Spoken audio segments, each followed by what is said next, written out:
Hi guys, welcome to my YouTube channel. আজকে ঘরে বানাবো দোকানের মতন করে ঝালমুড়ি, তাহলে দেখতে থাকো। আপনারা দেখতেছেন বি ফ্যামিলি কুকিং চ্যানেলে। ভিডিওটা স্কিপ না করে দেখতে থাকুন ঝালমুড়ি রেসিপিটা কিরকম করে বানাই। বাটিতে এখন মুড়িটা দিয়ে দেব, তারপরে দিয়েছি কালা নিমক, সাদা নিমক, সর্ষের তেল, তারপরে দিয়েছি লেস, মামা ভুজিয়া, কৃষ্ণা মটর ভুজিয়ে দিয়েছি, গাজর, ধনেপাতা, পেঁয়াজ, কাঁচা লঙ্কা সবকিছু ছোট ছোট করে কেটে নিয়েছি। এখন দিয়ে দেব। বিকেলে সবাই মিলে একবার ঝালমুড়ি বানায়া চার সাথে খায়া দেখবেন, দারুণ লাগে খাইতে। কারি পাতাটা ভালো করে ভেজে নিয়েছি, এখন দিয়ে দেব। সবকিছু দেওয়া হয়ে গেছে, এখন ভালো করে মেখে নেব।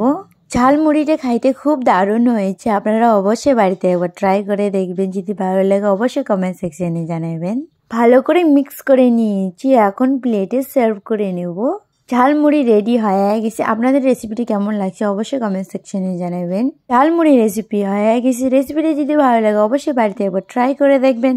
লাইক করবেন, শেয়ার করবেন, কমেন্ট করবেন, সাবস্ক্রাইব করবেন। ভিডিওটা দেখার জন্য ধন্যবাদ।